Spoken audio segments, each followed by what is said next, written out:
Fala pessoal, sejam bem-vindos a mais um. Casal Reage, meu nome é Alice. E meu nome é Captiones, já mostramos aonde? Estamos em live lá na Twitch, então já aproveita e nos segue por lá, porque a gente tá fazendo live quase todos os dias.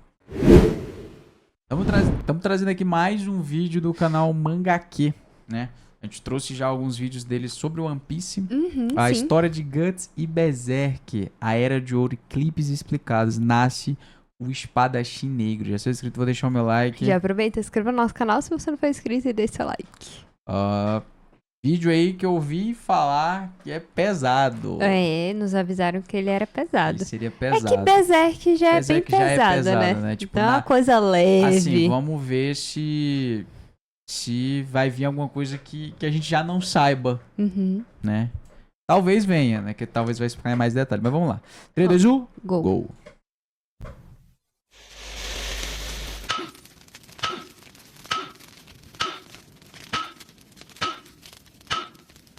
Esse é o anime? Será?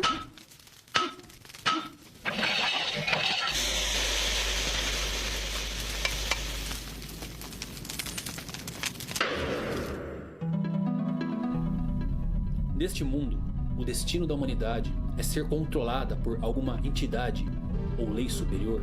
É como se a mão de Deus pairasse sobre nós.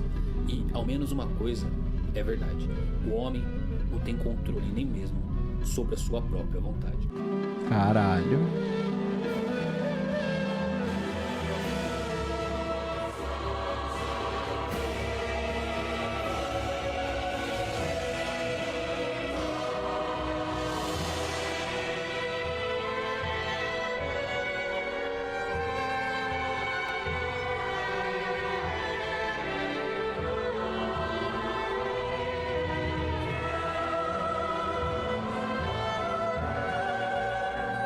Pô, que edição top.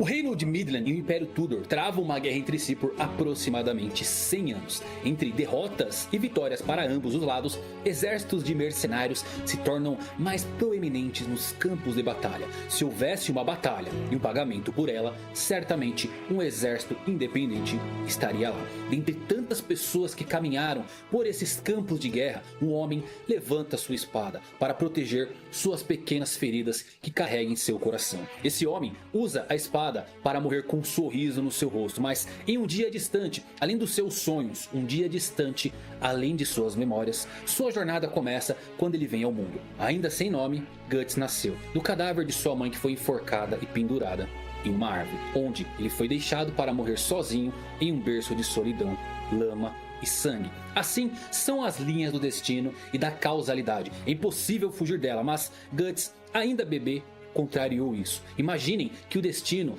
é a lua refletida em um lago e os humanos são como peixes nesse lago. Por mais que se esforcem, os peixes nunca irão alcançar a lua, apenas contemplarão o seu reflexo sem poder alterá-lo. Mas nesse mundo existem peixes que podem saltar acima do lago e criar ondulações, movimentos esses que interferem diretamente em como o reflexo é reproduzido no lago. Guts é uma dessas pessoas. Um grupo de mercenários liderado por um homem chamado Gambino acabou passando por esse local terrível e eles notaram a criança embaixo daquele cadáver putrefato. Presumindo que o bebê também estivesse morto, eles continuaram seu caminho. Porém, o bebê começou a chorar, para surpresa dos mercenários e de uma mulher chamada Shisu, ainda muito abalado por ter perdido prematuramente seu bebê dias atrás. Shisu imediatamente foi em auxílio daquela criança jogada na lama. Gambino acabou permitindo que a mulher guardasse Guts para o seu próprio consolo pessoal, apesar das circunstâncias do nascimento de Guts serem consideradas ameaçadoras e sinais de má sorte por todos os seus companheiros.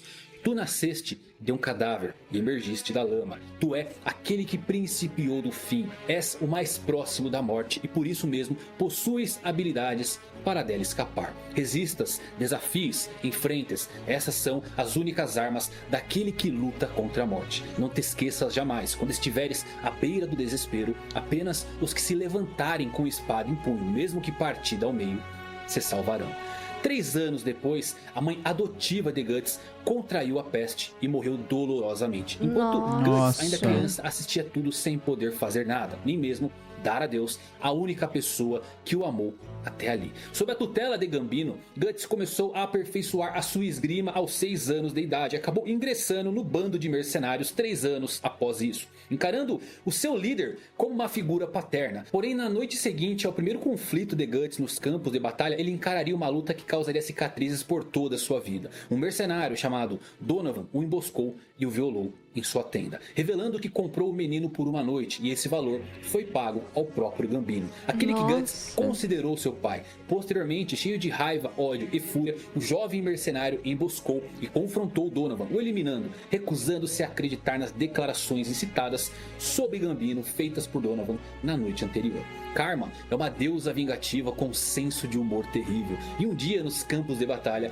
Gambino perdeu sua perna. Um mercenário que não luta não é nada mais do que um aleijado. Seu relacionamento com Guts começou a se deteriorar após isso, passando do abuso verbal ao físico. Guts foi submetido a várias formas de degradação antes que Gambino finalmente tentasse contra sua vida. Perder sua amante Shisu e agora sua perna começou a empurrar Gambino para a escuridão. Em meio a bebedeiras e rancor, as palavras de seus homens sobre o azar que aquela criança traria a eles se materializaram. Para Gambino, Guts era o motivo de seu infortúnio. Gambino revelou então que realmente vendeu Guts a Donovan, expressando seu desgosto pela existência do garoto. Chocado com essa revelação, Guts revidou e matou o seu agressor. A coisa mais próxima de um pai que ele já conhecera morreu pelas suas mãos.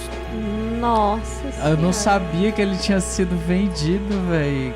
Um cara. Consequentemente, Guts acabou atacado pelos homens de Gambino. Ele fugiu do acampamento com os agressores no seu encalço, chegando a um beco sem saída e acabou ferido e caindo de um penhasco. Foi uma queda alta que se seguiu com um ataque de uma matilha de lobos. Poderia ter terminado ali. Sua vida, sua jornada, ele não se importava mais. Guts fechou os olhos e apenas esperou pelos ataques dos lobos. Mas, inconscientemente, sua mão, que nunca largou sua espada, mesmo na queda do penhasco, se moveu e matou um dos lobos. Lágrimas brotaram e se misturaram ao sangue do jovem. Um a um, os lobos foram caindo. Algo despertou dentro de Guts e não era mais a vontade da morte. Era uma raiva incontrolável. E essa raiva que controlava a sua espada em fúria. Muitos anos à frente de sua jornada, Guts diria uma frase que descreve bem o que foi isso. Estou acostumado a lutar para sobreviver, mas o que piora diariamente é a pressão para não morrer. Eu não me lembro de já ter empunhado uma espada tão pesada. Mas hoje e agora ele era apenas um garoto assustado e ferido. As feridas do seu corpo poderiam se curar com o tempo, mas a do seu coração e a da sua alma não. E Guts desaba inconsciente. Ele acabou sendo descoberto e alistado como uma criança soldado em outro grupo de mercenários que o encontrou desmaiado. E algum tempo após isso, Guts continuava fazendo a única coisa que aprendeu em sua vida: lutar. E uma dessas batalhas em que ele estava como um mercenário, calhou do jovem estar ao lado dos perdedores na batalha. Guts e seus companheiros mercenários foram capturados e levados para serem usados como escravos. Jogado em uma cela fria e se alimentando de ratos que empesteavam o local, o jovem mercenário se vê deslumbrado com uma pequena flor que nasceu naquele lugar de morte. Ali ele viu pela primeira vez um espírito abandonado de uma flor solitária chamada Tite, que cuidou dele e lhe devolveu sua saúde, enquanto Guts se preparava para uma luta com o filho de seu captor, que queria usar Guts apenas como um boneco a ser morto para que seu filho despertasse a coragem necessária para os campos de batalha. Guts, perdido em alucinações febris, não sabia se o espírito era real ou coisa de sua cabeça. Mas a pequena Tite lhe dava calor e ele prometeu que a levaria para um campo florido fora daqueles muros gelados da cela. Porém, no processo de cura de Guts, a pequena Tite gastou todas as suas pétalas restantes e deixou de existir. Grato por sua ajuda, Guts decidiu levar os restos da pequena flor para um vale de outras flores com ele, após a sua fuga. E após derrotar o filho de seu captor, ocorre um assalto ao castelo por seu bando mercenário. Guts, perdido nas confusas memórias de sua juventude, não sabia dizer se Tite era um sonho ou realidade, e escondido nas flores de primavera de outro dia, cumpriu sua promessa de colocar os restos da pequena flor em um vale de flores radiantes.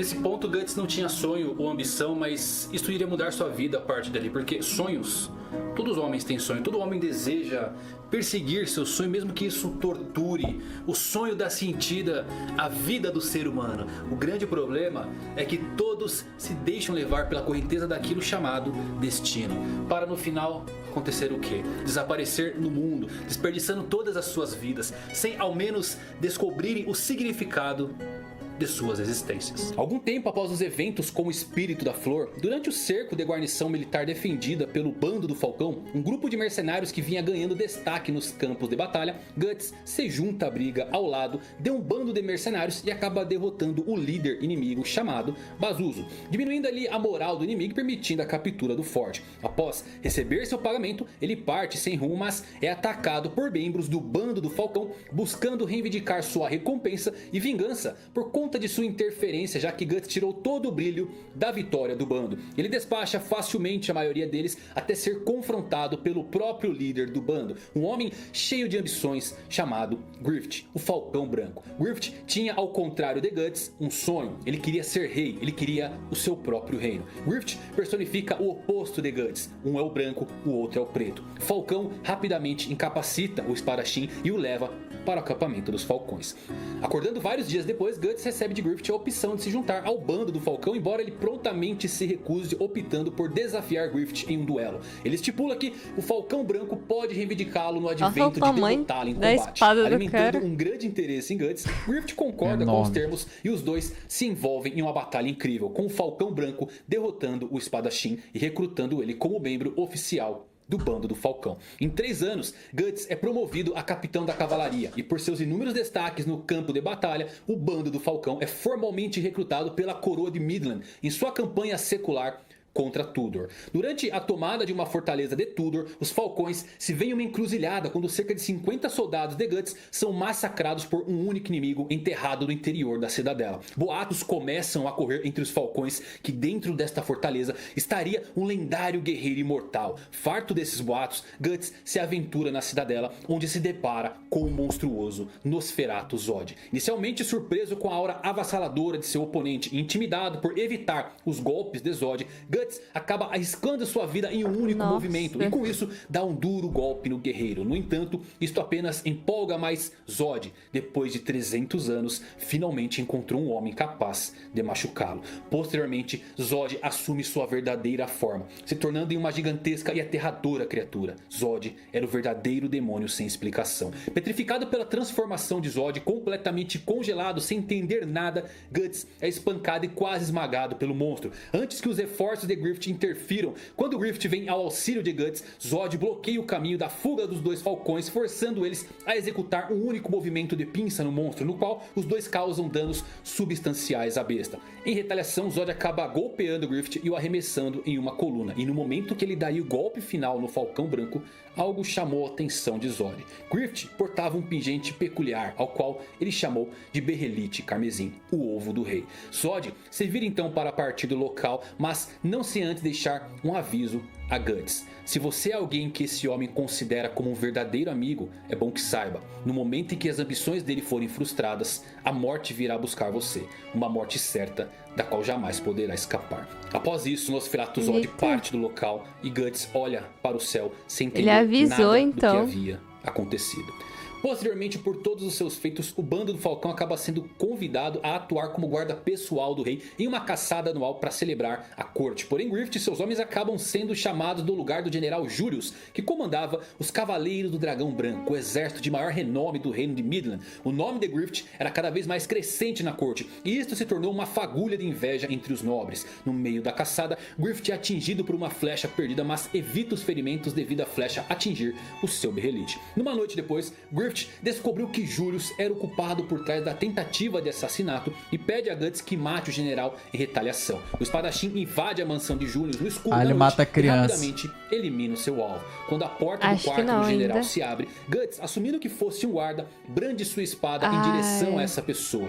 Mas ele se enganou quando pensou que era um guarda e acaba matando o filho de juros, um garoto chamado Adonis. Com os guardas alertados, Guts, perturbado, sai do local e foge pelos esgotos de Windham, onde revive pesadelos com Gambino, Donovan e todos os monstros que residem em seu passado e mente. Ele segue a caminho do hall do castelo onde Griffith deveria estar, e Guts flagra o Falcão Branco em uma conversa casual com a princesa Charlotte, herdeira do trono, onde Griffith fala de sua interpretação de um verdadeiro amigo, a princesa Charlotte. Eles, os Falcões, são excelentes tropas. Juntos enfrentamos a morte tantas vezes. Eles são meus camaradas valiosos, dedicando-se ao sonho que eu persigo. Mas, pra mim, um amigo é alguém que nunca dependeria do sonho do outro. Alguém que não seria compelido por ninguém, mas determinaria e perseguiria sua própria razão de viver. E se alguém atropelar esse sonho, ele se oporia a ele de corpo e alma. O que eu acho que um amigo é alguém que é meu igual. Com a conclusão do monólogo de Griffith, Guts deixa a cena irritado com a implicação de que ele também, em última análise, nada mais era do que um trunfo para a realização do sonho de Griffith. Ele nunca foi de fato considerado um amigo, apenas um degrau para a ascensão do Falcão. O bando do Falcão pouco depois se propõe a combater os Cavaleiros da Baleia Azul de Tudor. Durante o combate, Casca, uma das comandantes do bando do Falcão, estava tendo dificuldades com o comandante inimigo, pois não se sentia bem naquele dia. Uma febre a acometia. Guts, percebendo os problemas de sua companheira, corre em seu socorro, mas Casca desmaia e cai em um precipício onde Guts mergulha sem pensar para salvar a vida de sua amiga. Quando a chuva finalmente cessa, Casca acorda e imediatamente ataca a Guts, que havia despido tanto ela quanto ele para aquecer o corpo gélido de Casca. Perturbada por suas deficiências femininas como soldado atrapalharem suas ações, ela descontava essa raiva em Guts. Guts pergunta por que ela se tornou uma mercenária, para a qual ele explica que a razão de sua idolatria e devoção ao Falcão Branco, como sua espada juramentada, era por Griffith ter salvo a sua vida. Ela sempre estaria ao lado do Falcão. A conversa deles é interrompida pelos movimentos da tropa de Tudor, perto de sua localização. Percebendo que as forças inimigas logo se instalariam na área, eles decidem partir após o pôr do sol. No meio de sua fuga, os dois Falcões estão cercados por um enxame de tropas inimigas e Guts decide ficar para trás, ganhando tempo assim para a fuga de Casca e dizendo para ela retornar ao seu mestre. Casca, relutante, deixa Guts para trás e o espadachim entra em um duelo que marcaria a história. Quando Casca consegue retornar com o bando do Falcão para ajudar Guts, se deparam com uma cena chocante. Guts, recostado em uma árvore, semi-morto, mas ainda agarrado à sua espada. Ele foi capaz de derrotar todas as tropas de Tudor que estavam na floresta, matando sozinho cerca de 100 soldados. Naquele dia, ele ficou conhecido como o matador de 100 homens. Caralho!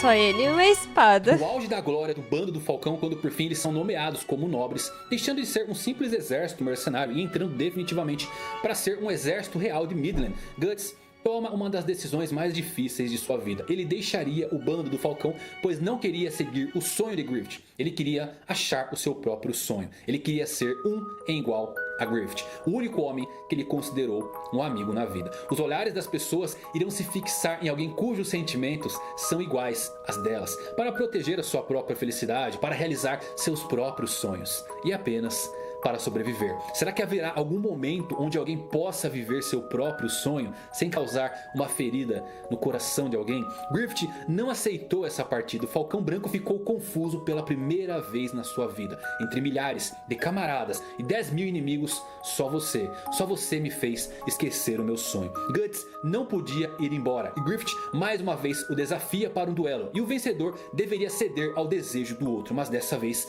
Guts supera o Falcão e Griffith cai de joelhos na neve, sem olhar uma única vez para Guts, aquele que, mesmo sem saber, também considerou um dia seu amigo. Guts também não olhou para trás. Seus olhos só olhavam para frente, para perseguir um sonho próprio e, por fim, ser igual a Griffith.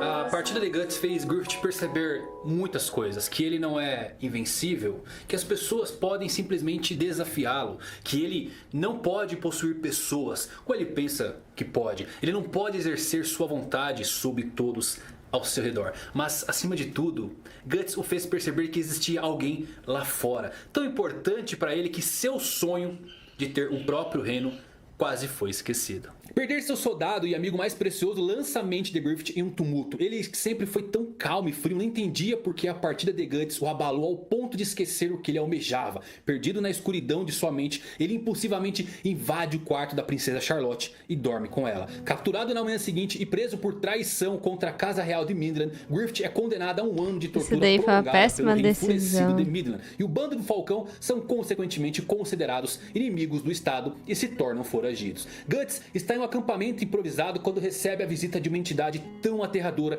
que ele a confundiu com o próprio Nosferatu Zod. Era um cavaleiro caveira montado em um corcel tão negro quanto a noite. O cavaleiro veio deixar um aviso para Guts. As engrenagens entraram em movimento. Tudo começa agora e termina daqui a 1 ano, no momento do eclipse. Você e seus amigos estão caminhando cegamente rumo ao seu fim. Uma cairá dos céus para consumir vocês. Mas você precisa se lembrar, guerreiro. Tu nasceste de um cadáver e emergiste da lama. Tu é aquele que principiou o fim. És o mais próximo da morte e por isso possuis a habilidade para dela escapar. Resista aos desafios e enfrentes. Essas são as únicas armas daquele que luta contra a morte. Não te esqueças jamais. Quando estiveres na beira do desespero, apenas os que se levantarem com espada em punho, mesmo que partida ao meio, se salvarão. O Cavaleiro Caveira parte na noite tão misterioso quanto a sua chegada. 1 ano depois, tendo recebido notícias das atividades continuadas de seus ex-companheiros, Guts se reúne com Casca e os remanescentes do bando do Falcão para então salvar Griffith. Guts vinha compartilhando com Casca uma crescente paixão, sempre cercada de muita tensão entre ambos. E após esse reencontro, eles por fim tiveram um breve romance. Partiram então na sequência para ajudar e resgatar Griffith debaixo da Torre do Renascimento, onde ele era mantido preso e torturado. Eles invadem o local com a ajuda da própria princesa Charlotte e o que encontram é uma das cenas mais tristes de sua vida. O belo homem que um dia foi chamado de Falcão Branco não era nada mais do que um trapo de pele e ossos. Seus tendões foram cortados e ele nunca mais andaria ou usaria uma espada. Sua língua foi arrancada e sua bela voz nunca mais ressoaria. A única lembrança verdadeira do que já foi Griffith era o seu elmo que foi mantido em sua cabeça durante todo o tempo em que foi torturado. Na região da fronteira de Midland, os Falcões concordam com a gravidade dos ferimentos de Griffith e discutem sobre o seu futuro. Porém, Griffith escuta a conversa e, percebendo que ele nunca mais seria o que foi um dia, reúne todas as suas forças para comandar uma carruagem e foge da área. Guts e os Falcões saem em sua busca. Quando Griffith acaba batendo e destruindo sua carruagem, é arremessado e aterrissa em um lago onde acaba perfurado por um galho. Enquanto seu sangue se mistura à água, Griffith vê algo reluzir à sua frente. Era o seu berrelite carmesim, o ovo do rei, que lhe foi dado tantos anos antes por uma velha vidente, e ele havia perdido nas masmorras enquanto estava preso e era torturado. O berrelite voltou a ele e, ao tocar seu sangue, a caricatura do que era o ovo começa a se realinhar em um ovo de lamentação. O berrelite era a chave dimensional dada àqueles destinados a se tornarem um deus, mas um preço devia ser pago, e esse preço era o sangue. Guts e os outros correm para o local, mas são levados para uma dimensão alternativa quando por fim um eclipse tinge o horizonte. Um pesadelo irrompe pelos olhos dos membros do bando do Falcão. Numerosos demônios estão presentes para cumprimentá-los, dando-lhes as boas-vindas ao banquete. O sacrifício devia começar. 4 entidades emergem aos céus, anjos para uns, demônios para outros. Eles são os membros da mão de Deus. Yubik, Slan, Conrad e aquele que parece ser o líder deles, Void, revela o propósito daquele eclipse. Em um ciclo de 216 anos, um eclipse como esse surge para coroar um novo membro. O 5º anjo devia nascer agora, o Falcão das Trevas, e esse escolhido era Griffith, criado pelas linhas do destino e da causalidade, moldado para ser aquele que traria a escuridão para o mundo. Griffith jamais abandonaria seu sonho e oferece seus companheiros como sacrifícios, a fim de se juntar às fileiras divinas, como foi predestinado pelo Deus do Abismo, a ideia do mal. Griffith, tendo avaliado suas opções como inválidas e reafirmando seu sonho e ambição, oferece todos os seus ex-camaradas como sacrifícios, desencadeando assim a marca do sacrifício em cada um de seus antigos companheiros, uma marca que sangraria para sempre quando na presença de apóstolos, e o sinal foi dado, era a hora do banquete. Um verdadeiro massacre ocorre onde um a um os membros do bando do Falcão são devorados por monstros. Griffith se envolve em um casulo e inicia sua transformação. A escuridão absorve meu pensamento, a ausência invoca a demência, a luz se esvanece, invoco-te meus pensamentos e terei o meu momento a sós, contigo. escuridão. Guts luta incansavelmente contra os demônios vorazes, sedentos de sangue pelo impiedoso banquete de seus amigos. E eventualmente acaba contido quando seu braço é mordido por um demônio. Naquele ponto seus amigos já estavam todos mortos. Pippin, Judô, Corcus, seus cavaleiros, não restava nada além de pedaços. Casca é a única sobrevivente e está a poucos passos de Guts, desacordada e capturada por um demônio que lentamente arranca suas roupas e se prepara para violar o corpo da guerreira, enquanto um Guts enfurecido tenta se livrar para salvar a sua amada. Mas algo pulsa, o ar para, o tempo congela e os olhares todos olham para um único lugar. Ele nasceu, o quinto rei abençoado, aquele que possui as asas da escuridão. Fento. O falcão voa e uma fração de segundo cai na frente daquele que um dia foi seu único amigo. Guts. Seus apóstolos lhe entregam Casca e Fento começa a violar a jovem sem nunca tirar o seu olhar de Guts.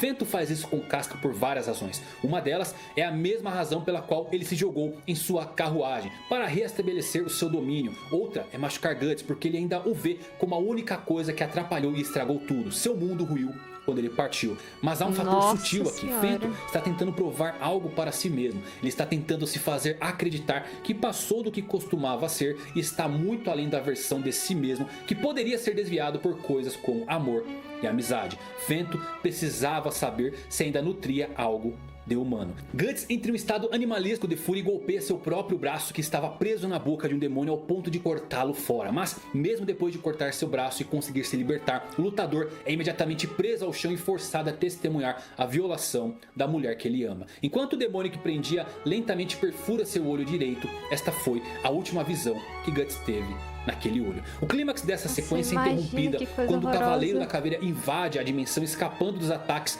que distorcem o espaço lançados pelo próprio Fento e escapa da junção temporal com os dois sacrifícios ainda inconscientes e chocados. Guts e Casca estavam salvos. Tendo sido levado para a caverna de Godo, um armeiro que Guts conheceu durante o ano em que viajou fora do bando do Falcão, ele acorda 4 dias depois, sem um braço e sem um olho. Com o único que sobrou, teve a visão que traria mais feridas incuráveis. Casca, chocada com o que houve, entrou em um estado catatônico e agia como se fosse uma criança. Sua mente se quebrou. Ele foge para um vale enluarado apenas para ser encontrado por espectros demoníacos da noite, atraídos por sua marca do sacrifício que sangrava. Uma marca que sangraria enquanto ele vivesse. O Cavaleiro Caveira aparece e lhe diz que agora ele vive no interstício do mundo físico com o mundo astral, lar de criaturas fantásticas e o caminho para o abismo. O lutador declara guerra e vingança a seus inimigos. Eles pagariam por tudo. E ao retornar à caverna de Godo, Guts se depara com Casca cercada de espectros enquanto ela dá à luz a um filho que um dia foi de Guts. Mas a criança foi contaminada pela violação de Fento e nasceu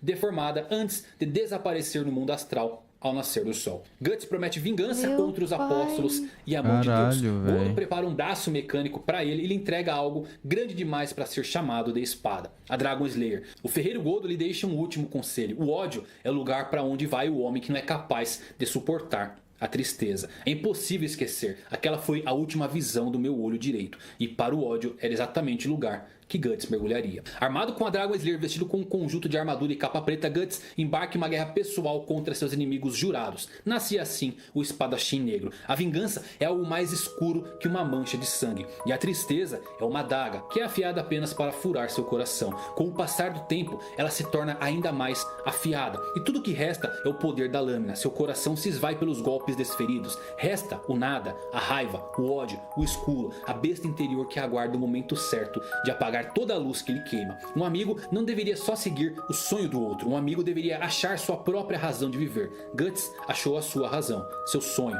vingança. Mas mal sabia ele que as feridas foram profundas demais e sua jornada seria tão escura quanto o negrume de sua armadura. Era só o começo. Ele iria embarcar direto no abismo dos mundos. E olhando sempre à frente, ele descobriria que quando você olha muito tempo para a escuridão te olha de volta.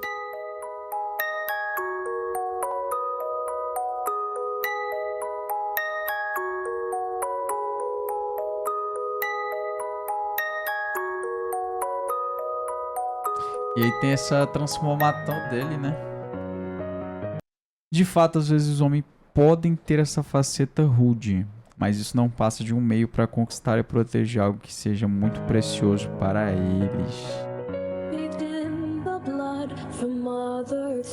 É como uma faca de 2 gumes, algo precioso como uma família ou pessoas queridas. Poderia até ser isso, mas para um homem, além de perseguir essas coisas, há algo muito mais precioso com o qual você deve lidar. I sleep restlessly with no recourse. The stars above watching the fight. Algo mais importante para ele que para qualquer outro. Aquilo que ele quer conquistar para si mesmo, o seu sonho. Alguns sonham conquistar o mundo, outros dedicam suas vidas a promoverem suas espadas.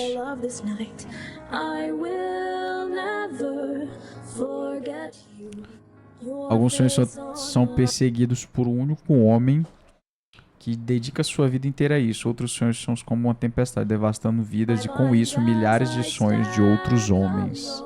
Caramba! Os sonhos nos sustentam, sofremos pelos sonhos, vivemos pelos sonhos e morremos pelos sonhos.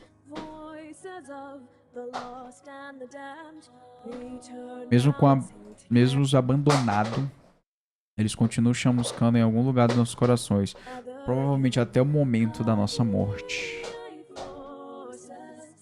Qualquer homem deseja uma vida dessa a si mesmo, assim como você. Um fiel apóstolo de um Deus chamado sonho. Caramba! O cara tava esperado pra fazer o roteiro desse vídeo, né? Pegou aí? Caramba! Caralho. Nossa, eu toda vez me surpreendo o quão esse anime é pesado, quão esse mangá é pesado, de verdade. É uma obra que desde o nosso primeiro contato, que foi com a música lá do Shooter, eu acho, a gente teve uma... Foi o primeiro contato que a gente teve com algo pesado no mundo dos animes. Foi. Foi o nosso primeiro contato. Então a gente viu quando, o quão era pesado, as músicas são rocks, dele gritando, sofrendo, dele sendo aquele feto. Tipo, não que tenha contado algo novo, né? Porque tudo aí, teoricamente, a gente já pegou sabia, pelas né? músicas. Acho que do meio pro final, tipo, a espada, a mulher. Só que contou coisas com mais detalhes. E eu acho isso legal, porque tipo, é como se a gente estivesse acompanhando mais a obra, porque as músicas no final eles acabam passando muito por cima, sabe? É porque não dá tempo, né, de contar tudo nos mínimos detalhes. E ainda aqui, é uma com música. meia hora, ele conseguiu trazer as mesmas informações, só que com desenvolver muito né? mais detalhe, bem mais desenvolvimento. A gente entende a gente entende melhor, as coisas se encaixam melhor, porque às vezes tipo, pulava de um evento para outro, sem motivo, sabe? Por exemplo, até agora eu não sabia como que eles tinham saído daquela dimensão. Nenhuma música falava sobre isso. Sim. Ou se falava, a gente não pegou. Que acontecia depois, né? Que o cara ia embora. Tipo, eles vão pra onde? Beleza, ali ele via a Casca sendo abusada na frente. Aí depois ele despirocava, mas, tipo, ele saía. Eu não sabia que ele ia pra casa de um ferreiro, tá ligado? Tinha tudo isso. Que ele teoricamente tinha sido pai, né?